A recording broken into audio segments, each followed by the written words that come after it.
I hope everyone is having a great LudoNarraCon. My name is Patrick Klepek, and I am an editor at the online video game publication Remap, and I'm proud to be hosting this panel today between two very talented video game developers with an affinity and interest in horror, which is great for me, because I love horror as well. Today I'll be chatting with Chantal Ryan, who is currently working on the horror RPG sim darkwebSTREAMER, and Emily Pitcher, who's working on the psychological horror game about the old web called Lily's World XD. Chantal and Emily, thank you for joining me today. Yeah, I'm super excited to chat about all things horror. I think it's just worth starting off, if people aren't familiar with the two games that you are making, and we'll unpack a lot of the really interesting ways that I think thematically that your games overlap and are picking at a lot of the same ideas, fears, anxieties, and nostalgia for different eras of the internet. But Chantal, why don't you kick us off? Like, what are you making with darkwebSTREAMER? Oh, Lord. I don't know that we have the time. So darkwebSTREAMER is a psychological horror RPG streaming simulation game. It's also a narrative roguelite, which may be an unfamiliar term. I encourage you to look it up. Actually, you can't. I made it up.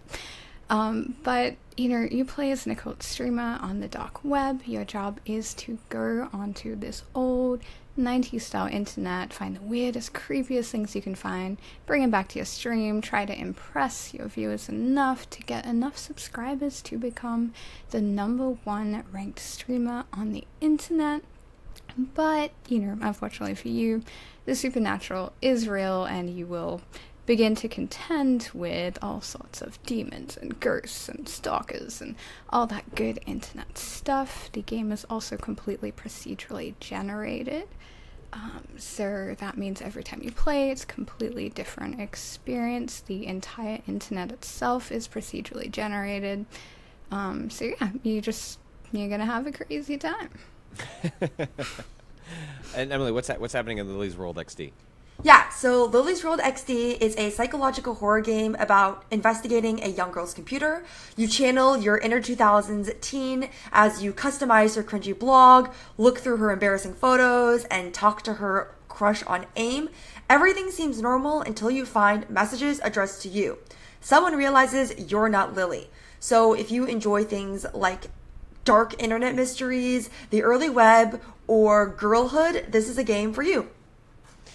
Chantal and I were talking about this before the panel, but she was asking me a bit like, how did I get into horror? What do I find interesting about that? And I wanted to throw this back to the two of you about what do you find interesting about, like, horror is very broad. It can mean lots of different things. There's lots of subgenres within it as well.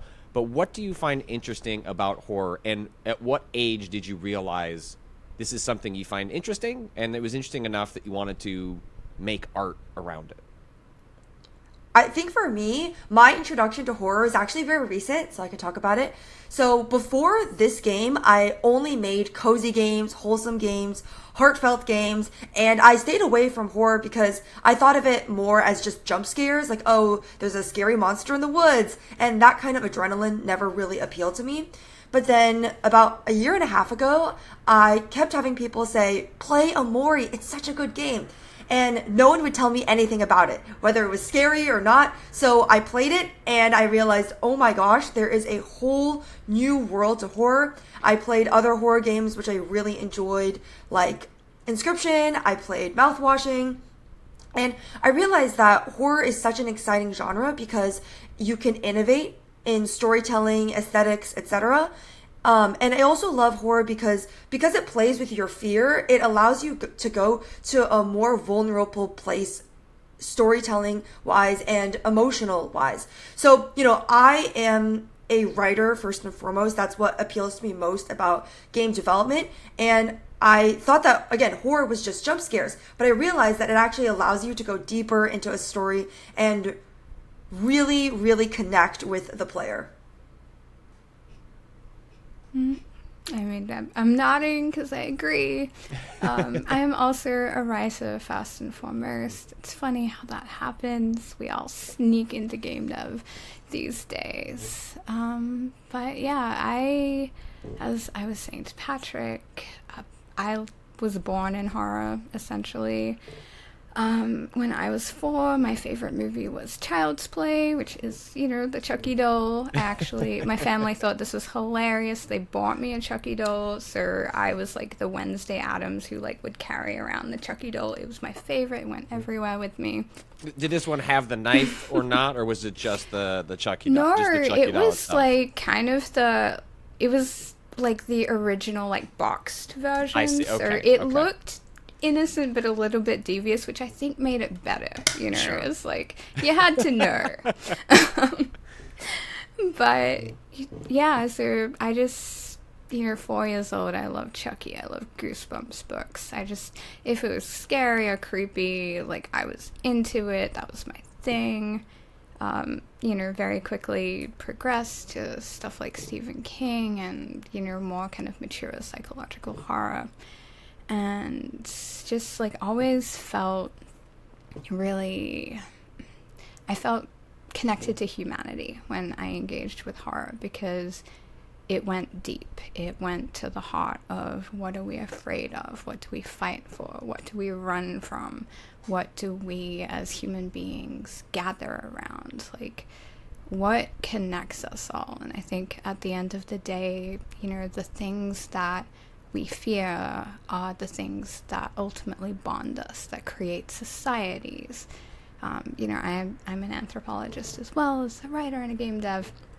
And that is something that it's really struck me as I have explored human culture all around the world, is how much all of our cultures and society are really just like responses to the trials and the terrors that humanity has collectively faced. So coming back to making art around horror, for me, it's always felt like, not the most authentic, but one of the most authentic ways of engaging with human nature. And especially with, when people are lonely and afraid, I find that there is a societal tendency to turn away from the things that make us uncomfortable. And we often leave people alone with frightening things, with big things, with the things they suffer from, whether it's, cancer, or the death of a loved one, or child loss, or, kind of ideations about things. When we confront big feelings, a lot of people get uncomfortable and they back away and they say, that's too much for me. Whereas horror goes toward the thing that is, confronting, and it stands with people in that darkness. And, I find it an incredibly loving genre to engage with. It's rare for a genre to kind of invoke an emotion.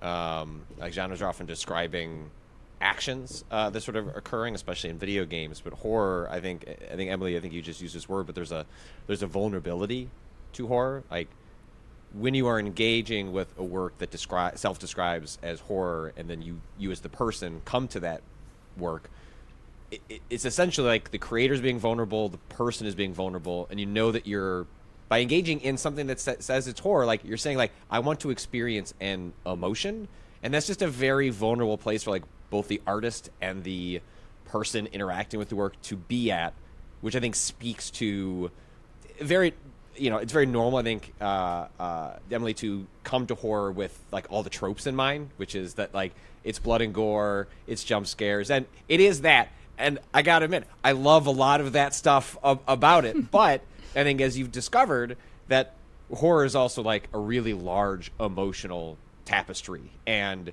the term horror, I think, conjures something in people's mind. But the moment they actually start playing in that genre, whether it's in film or literature or video games, I think what you end up with is actually something close to the word vulnerable. And we use horror to sort of like dress up what we find interesting about horror once you actually interact with that work. Yeah, so I feel like in Lily's World XD, it does tell a very emotional, vulnerable story. It is very much inspired by my childhood growing up. So to delve into some of the themes of the story, it is about the extent one will go to be beautiful and pretty. So it actually has similar themes to the horror movie The Substance, if you've seen that. Yeah. I grew up in a very white area where I felt like I didn't fit in, and I felt like people didn't find me beautiful because I was Asian. And so the story delves into, feeling othered by your community and the extent you will go to fit in. Chantal, do you find that the vulnerability aspect of horror is part of why you've continued to find such an interest in it over the years? Yeah, absolutely. And it's interesting to hear Emily's discussion about that, because I also come from a background where, I'm half Indian and half European, so I also had that sense of being othered. I grew up with like a dark-skinned Indian family, and they called me the white girl, but then I would go to school and I was not the white girl, so I always felt very out of place. And so I think, that definitely did feed into this interest in the other, which people often will talk about the monster as the other. Like, what is the monster? The monster is the representation of that which does not belong with our group. It is the thing that we do not understand, and thus we cast out. So, while I never, I did not feel like a monster, but maybe I felt a bit like a freak, and that's, it's pretty close. So, yeah, like coming to examine these feelings of difference and what creates difference, and where does empathy connect with difference. And really, I've always resonated with narratives that explore what it means to be on that other side, like the antagonist, or like, let's examine, the darkness within someone. Let's not, and this is actually one of the things I really love about horror, is in most genres, you will find the protagonist and the antagonist, and it's often quite simple in a way. It's, protagonist good, antagonist bad, but horror often opens up the floor to deeply connect with, well, what is it about this person we perceive to be the antagonist that is, what we perceive as immoral or dark? How did they become that way? And, like, what are the implications of how you become a monster on us? So, yeah, there's so much room to move and so much room to connect with what is more true than these binaries of good and bad. Yeah, that actually really resonates with me, because in my game, the protagonist and the antagonist have the exact same goals. They have the same desires that we do, and they are essentially normal people, but then they take their desires in very, very different ways. Yeah, I'll say, darkwebSTREAMER is funny enough.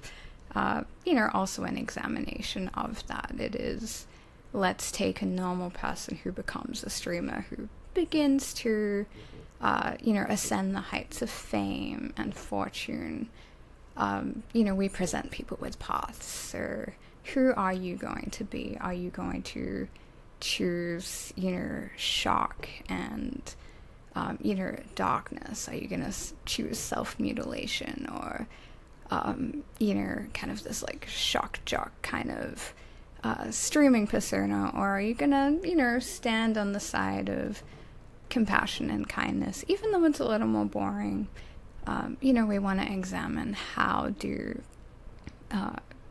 societal forces shift us in directions, and what are the incentives that are proposed to us that can influence us toward going to, more nefarious kinds of paths and choices. The big overlap between, both of your games is that they are set on the internet. Different corners of the internet, different interpretations of the internet, but what's interesting about horror and like thriller stories is that I think in film, television, those horror nerds have sometimes struggled to adapt to modern technology because it's like, well, why would someone like do this if they could just have a phone and get out of a sticky situation? But what's interesting about the both of your works is that like the internet, especially like the 90s internet and extensions of like, you know, Tor networks and dark webs, like the internet is a mysterious place. And the internet is a place where a lot of things can happen. So why choose the internet as the kind of setting for both of your stories? Well, for me, I have been chronically online ever since I was a child. And I've always, like, for example, like now I think we're all guilty of that, fortunately and unfortunately.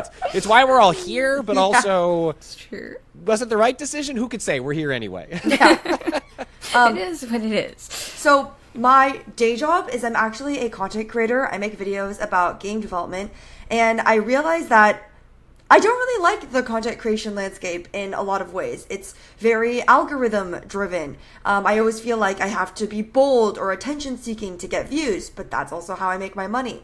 And I always think back to when I was 8 years old and I was discovering YouTube for the first time. These are people who had no idea it could be a career, and it felt like they were being authentic. They were just expressing what they wanted because that's how they felt and not because they were trying to impress anyone or get a lot of views. I absolutely love that originality and authenticity of the early web. I felt like people overshared and it was embarrassing, but I liked that it was embarrassing, honestly. When I was a young person, I remember I would make these really cringy YouTube videos. I had a blog that no one followed, and I didn't care that no one followed me. It was just a place for me to write about myself and the things I enjoyed. So for me, I just love that era of the internet because of the culture around it. So I really wanted to recreate that for my game. Another reason that I wanted to set it in a computer, so yeah, Lily's World XD is a desktop sim, is I definitely believe that limitation breeds creativity. And so in my game, you never get up and see a room, you stay in the computer the entire time. So I really wanted to challenge myself to see how I could tell a compelling story just within the bounds of a desktop screen. Yeah, I'm also made a desktop sim. It's not the same game, I swear. But yeah, I mean, I completely resonate with that, and that authenticity and like really vulnerable self-expression is also, it's something that is very dear to me. I also grew up, I always say my computer raised me. Like, I love my parent, but, she definitely abdicated the job of parenthood to my computer. And it was probably for the best. I will be real with you. But, I was a child of the dark. I sought that which I was not supposed to engage with at all times. Rebel to the core. So, when I was, I don't know, it was like 10, 11, 12, I remember hearing about snuff tapes. And, a snuff tape is this kind of, it's almost like an urban legend that people kidnap people and, for the purposes of filming their murder. And then... Was it Faces of Death was the, like, famous series of films that pretended they were snuff films, but they were just shooting horror films, but then putting out tapes that you could rent at the. I remember asking my parents, I'm like, why would they sell something? Why would they sell a videotape of them murdering someone? And my mom was like, I don't think they're actually doing that. I was like, well, that's what it says on the back of the box. It says that they're killing people, and it seems like they shouldn't let you rent that. You have to correct me if I'm wrong, but I think there was a lot of real deaths in Faces of Death, but they were like accidentally caught deaths. I think that is correct. That they put on that, and when I was like 10 or 11, it was really cool to somehow get your hands on a laptop and show your friends like Faces of Death and other kinds of videos. And that was the era that we grew up in, and this is actually why I often say that to me the real dark web was actually the old web, and that is why, while our game's name is darkwebSTREAMER, and it does take a little bit of influence from the Tor network, etc. It's largely based on the 90s internet, and because that is before, there were international task forces and, very advanced institutional tracking systems, etc. So people just, they put everything out there. You could find almost anything, often when you weren't actually looking for it. As those of us who, were on P2P networks and tried to download a Disney film and got a murder film instead can testify. You never knew what you were going to get. It was like, in the days of those early file sharing services that all spun out of Napster and things like that. It's like, well, I think I'm downloading this Weezer album. Oh, this doesn't appear to be a Weezer album that I've downloaded. Oh, this is not a Weezer album. But yeah, it was absolutely the Wild West back then, and there was a lot of strange humanity to be found, and something that, really, I was always, as someone inclined to pursue the darkness of humanity and, see what turned up.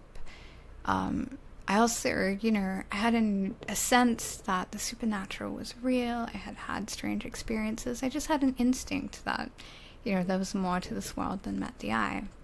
And so I used to love going down those rabbit holes of, supernatural websites and web rings, and there were, pages run by witches, and they would have literally digital rituals on their GeoCities pages with candles in a circle and an incantation, and they took it very seriously. And so finding this as a child, I was like, am I stumbling into things that I have no business seeing, or that have intentionally been hidden from me, but I've managed to, almost like Alice in Wonderland, I found the key to the little door and I've stepped through into the garden. There was always that sense, of discovery and mystery just around the corner. And that was very much what I wanted to invoke with Dark Web Streamers. This, a sense of constant potentiality and discovery and magic and, terror. I'm wearing a Blair Witch Project t-shirt. I noticed. Yeah, it's my all-time favorite horror film. Scares me to the core every time I revisit it. Found footage is one of my favorite styles. Wait, me too. Of filmmaking. Well,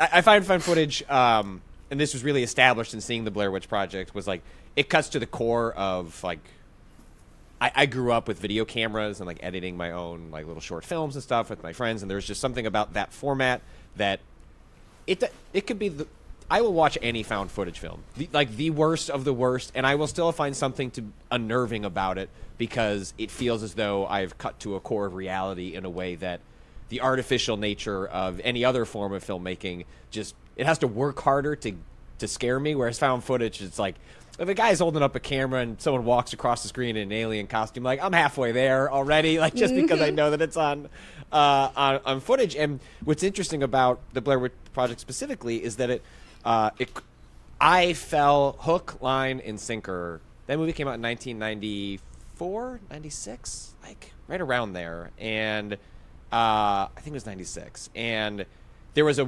website and a faux documentary made for the Blair Witch Project that was all around convincing you that the film was real, that film canisters were found in the woods, and and again, this is much like Faces of Death. I'm asking my parents, I don't understand why they would make this a movie that you pay for to go see.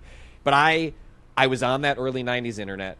I saw these websites, and just like you're saying, Chantal, I was I found something that I'm not supposed to. I'm pretty convinced that these three kids did go into the woods and didn't come out, and that's upsetting, and I don't know why I'm finding this information online, and that's just not the nature of how the internet works these days. Everything is kind of chopped up into content, people's public personas are much more forward. It's just a very different, it's a bigger internet, but it's a less mysterious internet than the one I grew up in and the one I kind of cut my teeth on when I first got a computer. Yeah, I would also say found footage is really appealing to me as well. So my game, I think, is a little bit found footage style. Except it was okay. So my game uses real pictures of me from when I was a teenager. Wow. Lily's World XD is maybe a little bit like Emily's World XD, but I think what makes it different from found footage is like found footage, it's still fictional. You put up the camera to take that video to tell a fictional story, even though it's seen as real. Those are real pictures of me as a teenager that I did not take for this game. Yeah, I dug through my old social media and blog, and I found the most embarrassing photos of me, which are all in the game. So this is authentically me when I was a teenager, me doing all those cringy things or things I actually did. And what I love about it and found footage is that it just makes the horror feel so much more authentic and real. You almost feel like a snoop. And before anything scary even happens, it's already unnerving because you think, am I supposed to be seeing this? Am I supposed to have this intimate look in this person's life? And that's definitely the feeling I want to recreate in my game, Lily's World XD. I love that. I love the idea of like turning, the player into a voyeur. And I'm actually not gonna go into why I think that's interesting because that's a whole other panel. But, I really love this concept. I do want to go back to Blair Witch Project because, Please.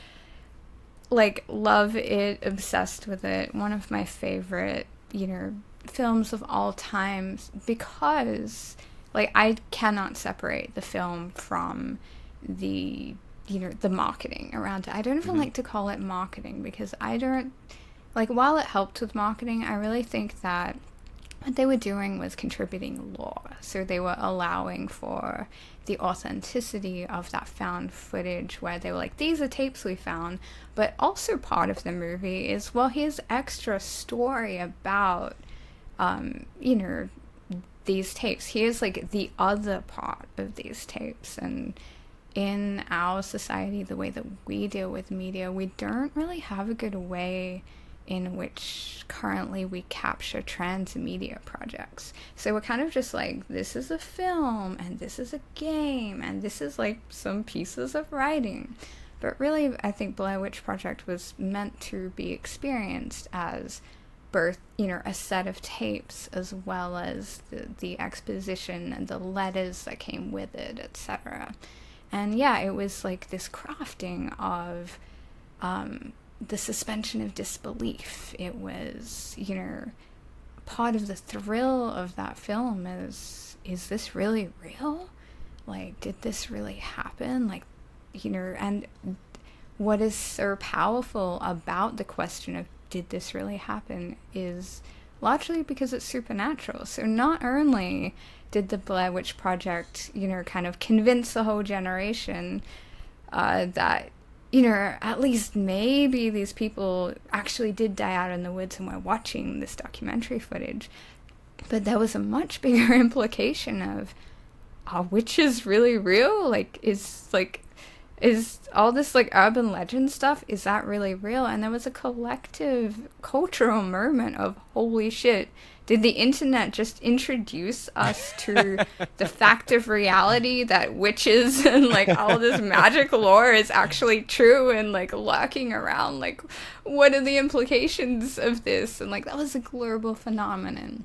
And it was so cool. And I am such a big fan of transmedia, of crossing the veil and crossing the boundaries of a project. darkwebSTREAMER, we've run an ARG. It is, we call it phases or eras.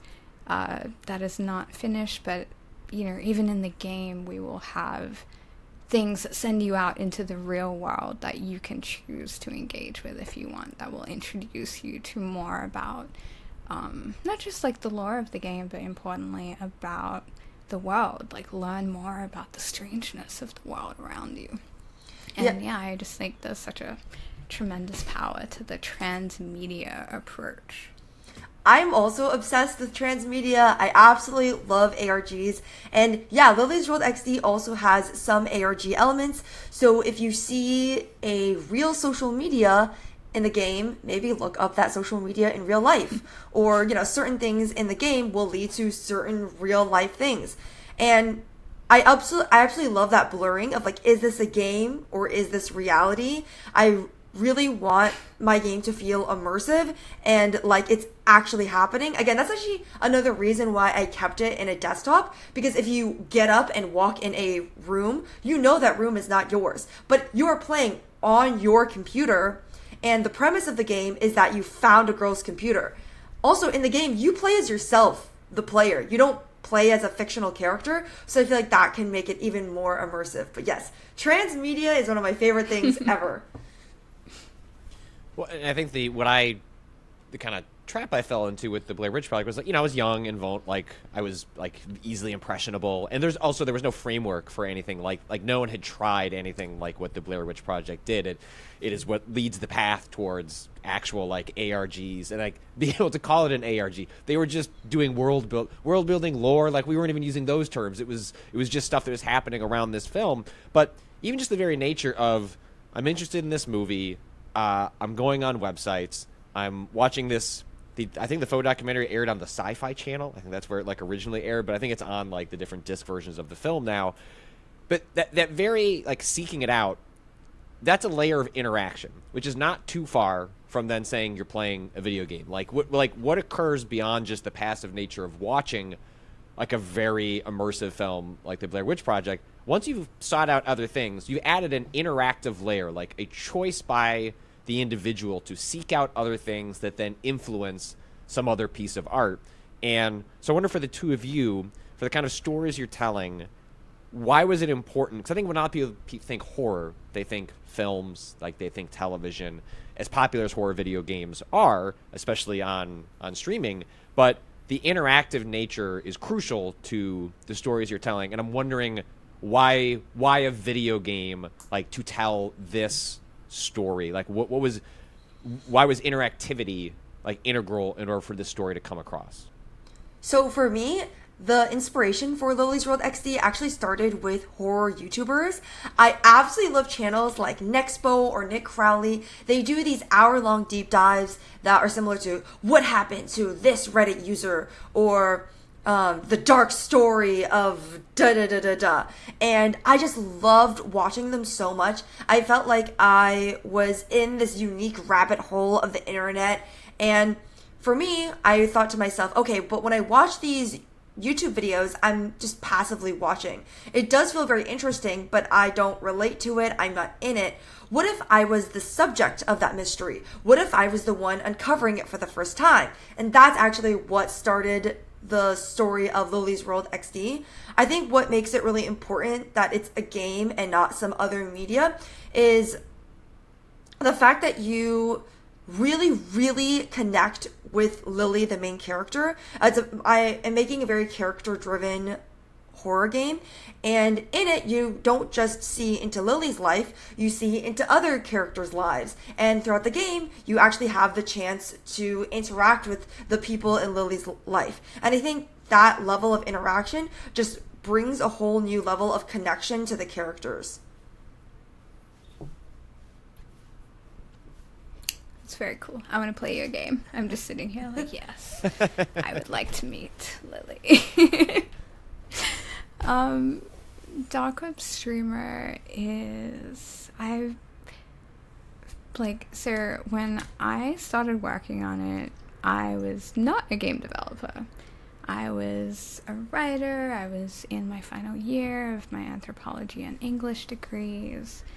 And I was just like thinking about things very deeply. I was also, I had moderated some Twitch channels for people. I'd kind of I've always liked making things and experiences for people, so I had been tinkering and crafting, creating kind of these interactive like stream experiences within Twitch itself. And so I was forming strong opinions on influencer culture during this time, while, anthropology, for those who don't know, is essentially the study of culture, or, one strain of anthropology is. And so, I was really intrigued by influencer culture, and because of a strange backstory that I have, I was in the professional Halo esports community before I got here. I knew people who went on to become quite famous streamers, so I knew them before anyone knew them, when they were like kids and teenagers, and then I would see them on the screen after they blew up, and I was really, oftentimes I was quite shocked with the trajectory that they had taken as they had achieved higher levels of fame and money. I was seeing a really concerning kind of trajectory in their behavior and their personalities, and even their health, in terms of they would be running 24, 48-hour streams, and doing shots for for donations, etc. So when I conceived of darkwebSTREAMER, I was so enamored by the idea of pursuing it, because I thought of it as a social simulation.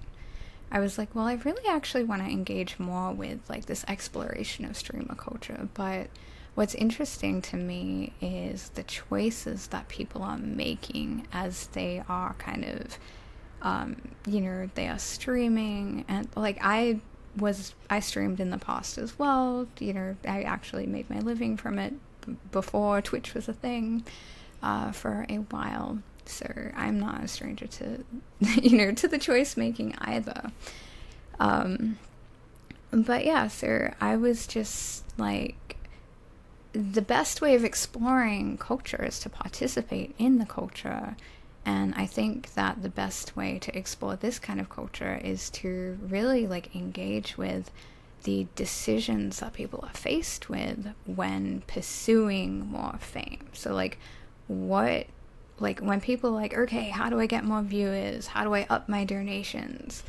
What are the factors that they are weighing? And, things like shock and adopting ruder personas or more aggressive personas is quite a common thing that we will see. I noticed that our culture tends to respond better to people who are more aggressive. I'm laughing now because I'm oh, society and politics. But, these are real things. So I was okay, well, if we're going to explore this, what if we put the player in the position of really having to engage with what it means to make these decisions? What if we say, hey, if you do one thing, you'll get this stuff, but maybe it's kind of heartless or fucked up. Can I say fuck? Oh, well, I already did. Too late. It's fine. It's the internet. It's done now. We're in the dark web. We can do whatever we want on it's this true. This is my space. But yeah, or you could choose to pursue your morals and do the right thing, but maybe it's not as entertaining or thrilling. And I think I'm not making an educational game, but I am making a game in which I want people to come away from the experience being I think I understand what it is to be this kind of person living this kind of life better than I did before. And particularly with how pervasive influencer culture is today, I think that is, something of value to have a deeper insight into. As a content creator myself, I'm definitely really intrigued by the themes in your game, because for me, I kind of fell into content creation. I just wanted to make videos about the games I was making so that they would do better, and then all of a sudden I became a content creator. I do brand deals, I've gone to influencer events, I've met people with millions of followers, and as someone who just fell into it, it always shocks me the extent that these people will go to achieve fame, money. Sometimes they forego their morals, their dignity, and they'll work 20 hours a day just so they can keep the train of fame. As someone who's a content creator myself, I find that train very exhausting. That's why I like to make video games more. But, you know, this desperation to keep being relevant is something that I'm super intrigued by and excited to see in your game. Thank you. Emily, when I was watching a video of you talking about your game, one of the things that you said that was important to you was that you wanted to make a horror game, but you wanted to sort of take out some of the more common tropes or shortcuts that sometimes people will take. Like, I love a good jump scare. I think a jump scare could be great, but you're like, my game's not going to be filled with tons of violence, or at least not explicitly. Like, it's not going to have a ton of jump scares. Like, we're going to tell sort of a thrilling, scary story differently than that. So, like, what was interesting to you about setting up those parameters as, like, I want to tell a scary story, but without maybe some of the things that people just most commonly associate with the genre? Yeah, so first of all, I can also appreciate a good jump scare, but actually my reservation going into the horror genre is I kind of thought that was all there was to it. And so that's why I wanted to make a game that challenges people's perceptions or expectations of what is in a horror game. My game is definitely more on the psychological horror side. There is not a scary monster. All the characters are human, and I'm still toying with the idea, but probably leaning no towards any supernatural thing. I actually think, like, what's scariest about a game or a story is the fact that it could happen to you. I think for me, I can definitely appreciate a good supernatural story, but at the end of the day, I kind of think, oh, well, I'm just in my room and this is a movie and I can separate fiction from reality.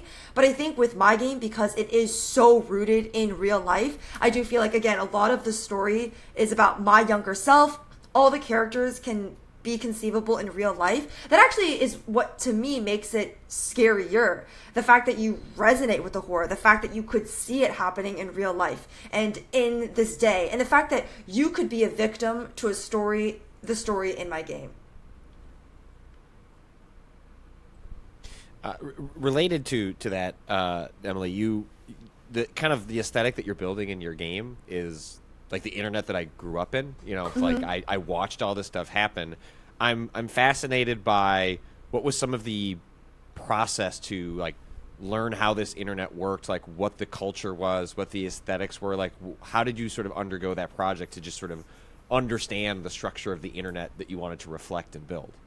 Yeah, so honestly, a lot of it was just my own, again, childhood obsession with the internet, being chronically online.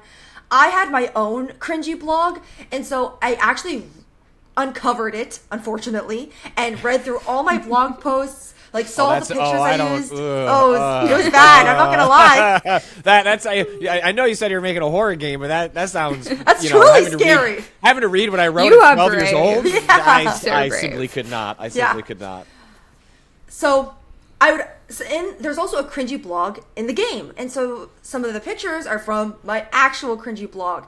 And some of the lines are from my actual cringy blog. You I just are straight up copied so- and pasted it. One of the bravest people I've ever met. Like, Godspeed.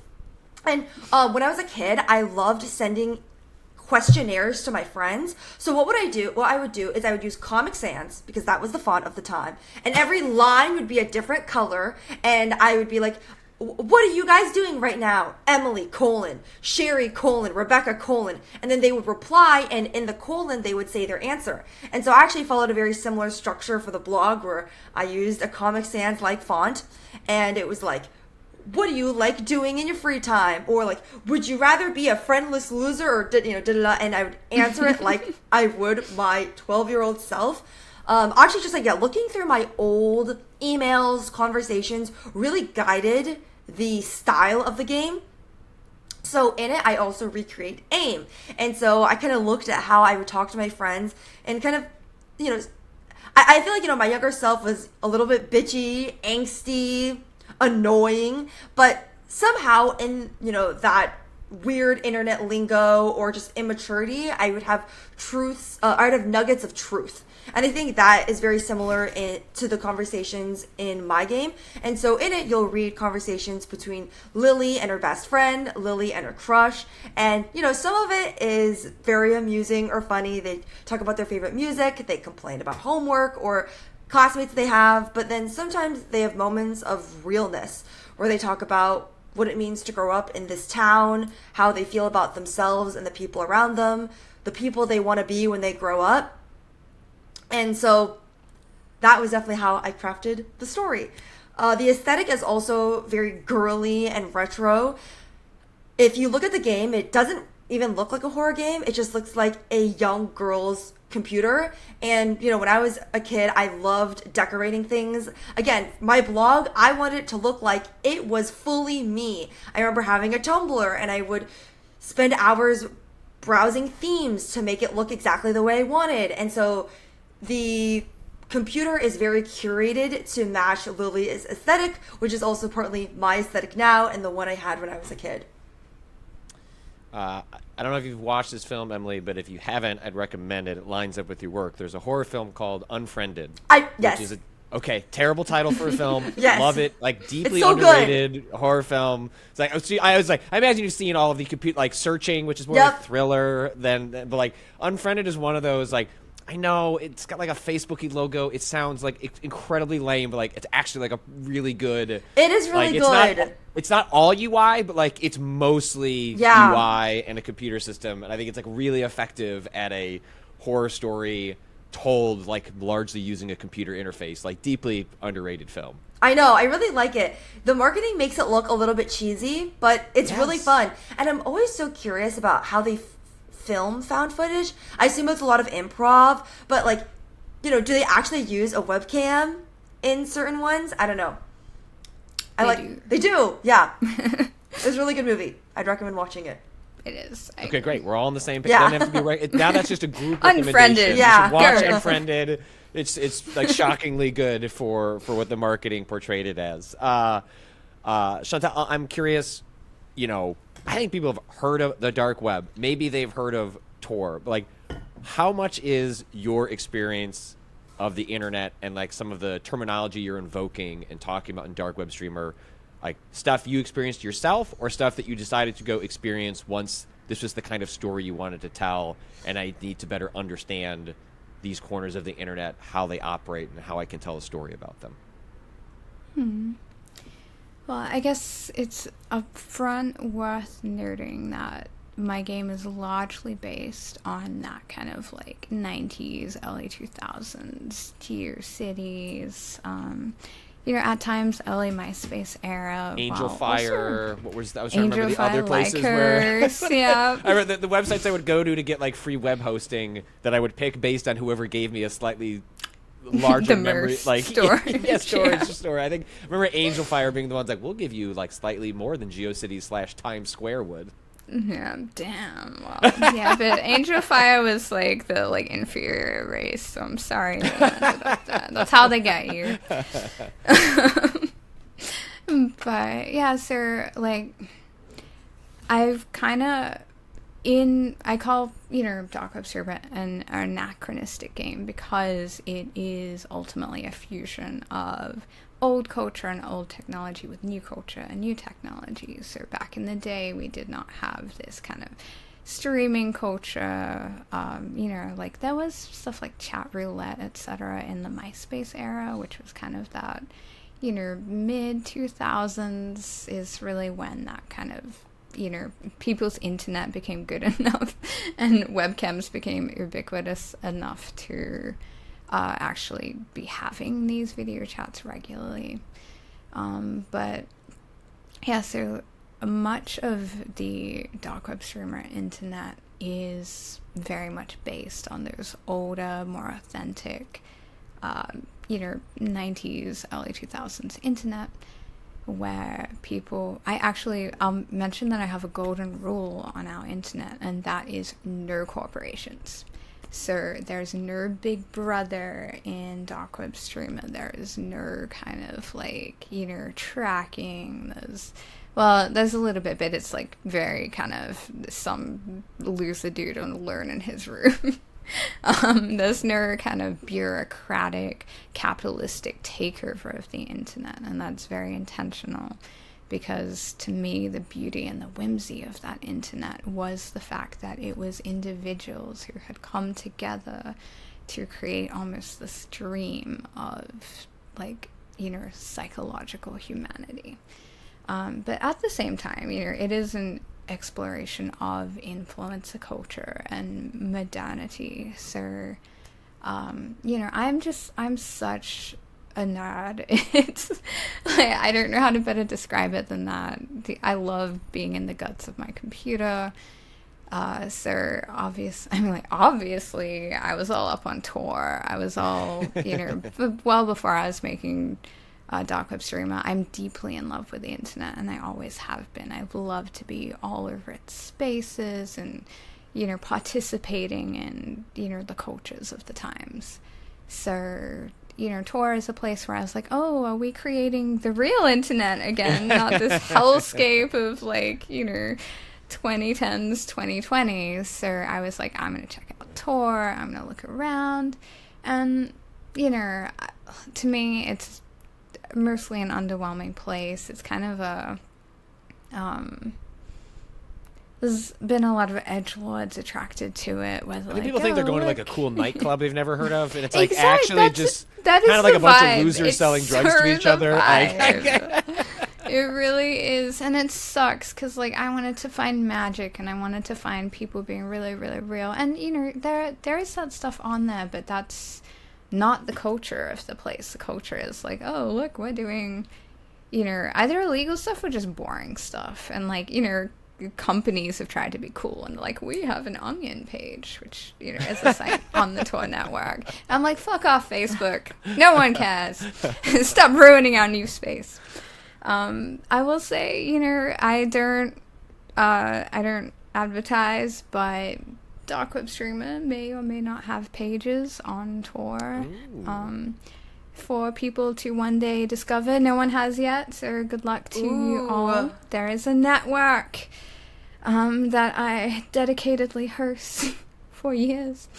But yeah, so, like, in the same way that Emily delved into her own, you know, life for the game, I did the same thing. Primary sources have been my primary you know, invocation of creating this internet, my old AIM messages, my old blogs, my, you know, digging up, like, centuries old hard drives that had stuff from when I was 12 years old, and just really trying to remember what did it feel like to be there? How did we speak? How did we connect? Like, how did we decorate? What was important to us at the time? Customization, really, really big. I ended up becoming a web designer as my first real job, just because, you know, I started making Neopets pages when I was 10,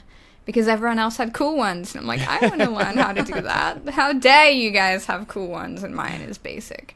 And then, you know, that took me to GeoCities, where I was like, oh my god, now I have to learn even more, Frames, because how no dare frames. you guys have cool.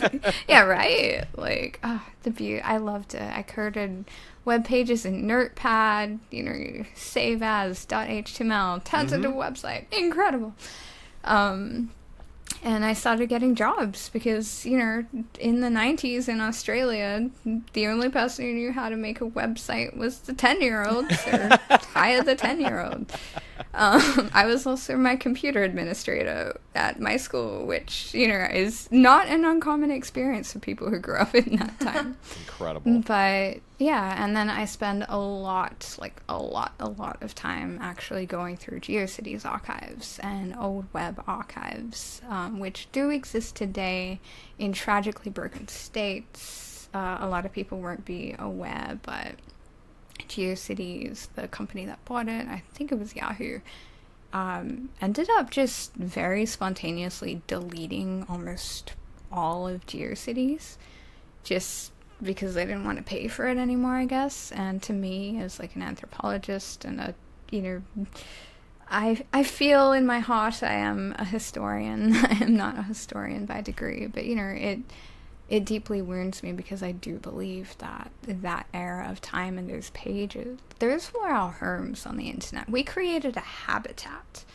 at the time. We created a culture in our habitat, and an incredibly exciting, formative part of our society and our culture was stricken from the record, largely, except for some angel historians who realized the importance of what was being lost and what was being deleted and rushed within 48 hours to actually preserve as much of their service as they could. So if you're curious, watchers, there are places you can go today to trawl through some of those GeoCities sites and kind of find what, all these things that we've been talking about, where people were cringe and they were very authentic and self-expressive and vulnerable, and there's lots of crazy web pages and stuff. You can go and, get a taste of what it was to be in that environment.